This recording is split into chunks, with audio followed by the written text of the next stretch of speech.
मलाई बचपनमा सिकाइएको सबैभन्दा ठुलो झुट थियो, राम्रो बन, संसारले तँलाई राम्रो व्यवहार गर्छ। त्यसैले म राम्रो बन्न खोजेँ, अरूलाई सम्मान दिएँ, सकेसम्म कसैको मन दुखाइन। तर समयसँगै मैले एउटा तितो सत्य बुझेँ, यो संसारले तिम्रो राम्रोपनलाई सधैँ सम्मान गर्दैन।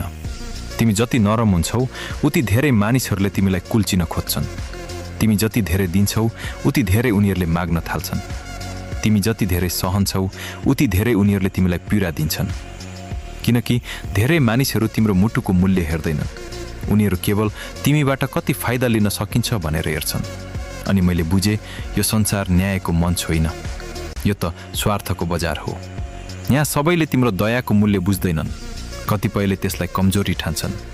त्यसैले राम्रो बन, तर आफूलाई प्रयोग हुन नदेऊ।